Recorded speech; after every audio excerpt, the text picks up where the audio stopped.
Hi everyone, welcome to our first tutorial on video for the new season with the Cuttlebug Challenge.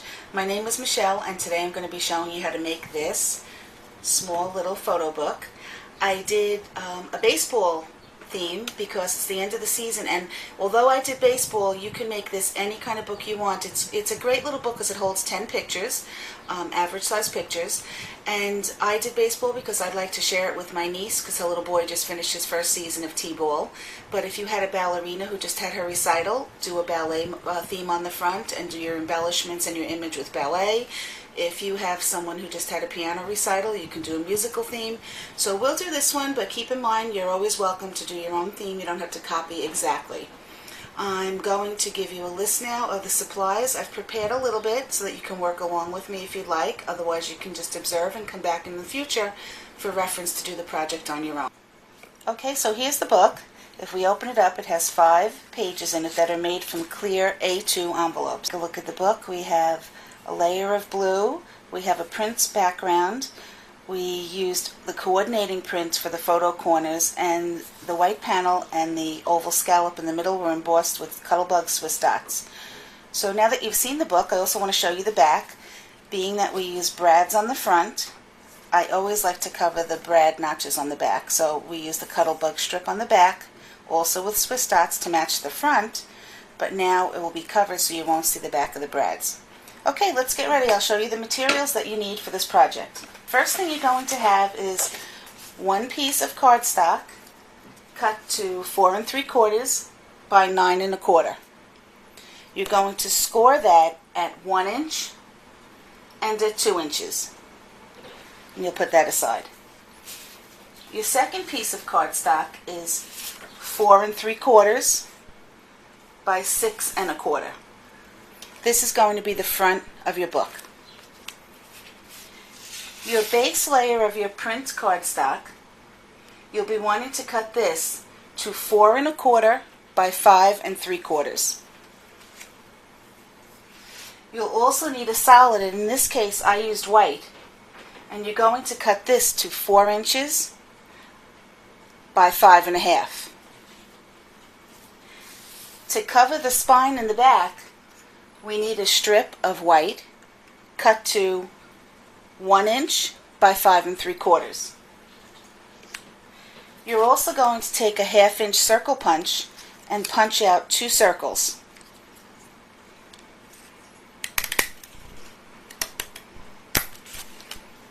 You'll be using these to cover the spots where the brads are, just to make it a little more decorative and finished. You'll also want to choose your images. In this case, I chose a baseball set.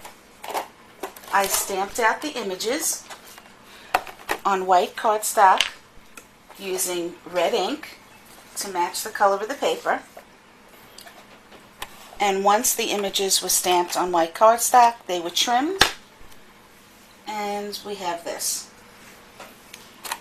So you'll have your images like I do. You always leave a small white border around the edge when you're trimming.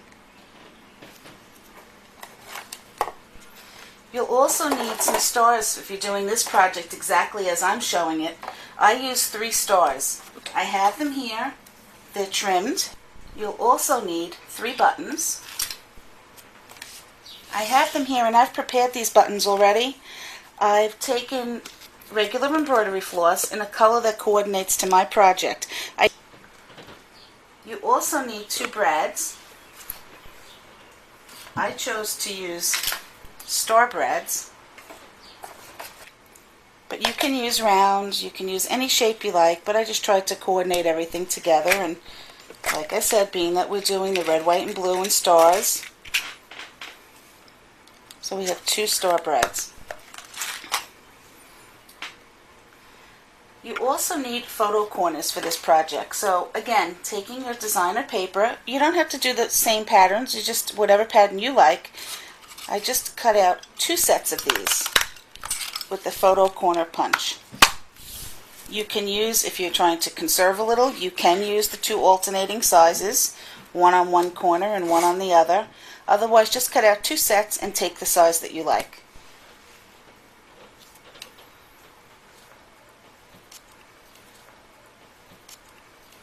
You'll also need glue dots, adhesive, a good pair of scissors, and we also need an oval punched out shape for this project.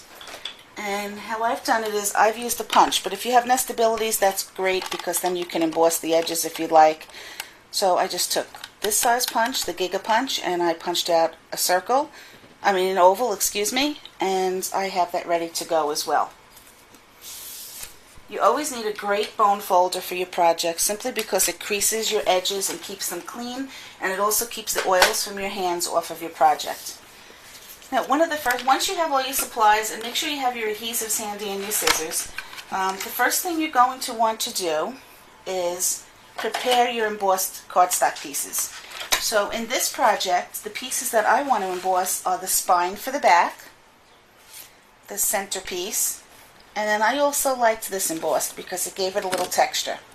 We're not going to use any dimensional foam or dimensional glue dots on this project because it is a book. I have here the Swiss Dots folders, Cuttlebug folder, and I'm going to put in my base layer, and then the first plate I'm going to first put in my A plate, and then a B plate, my folder, and another B plate. So you can see I have A, B, the embossing folder with the cardstock, and then this plate. You can see this plate really looks damaged and cut up, but there's nothing wrong with it. So when your plate starts to look like this, don't discard it. It's still very usable. This is just from using dies that have an exposed cutting edge. This will get all nicked up and kind of get lines in it from wherever you cut things. But there's nothing wrong with it, so don't discard it. You can still use it. Okay, once you have your sandwich all set, just put it into your Cuttlebug.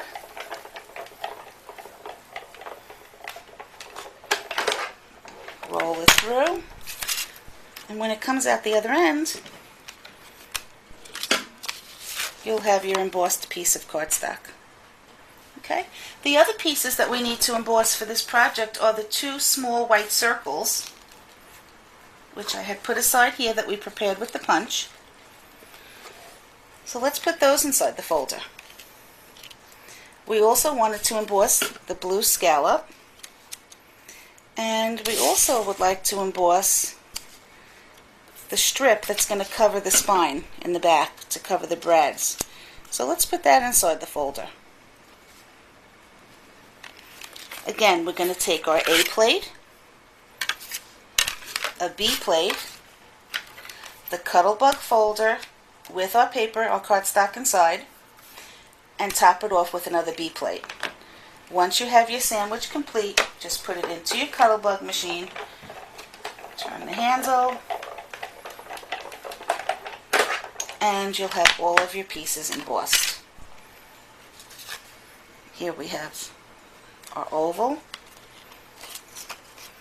the strip for the back,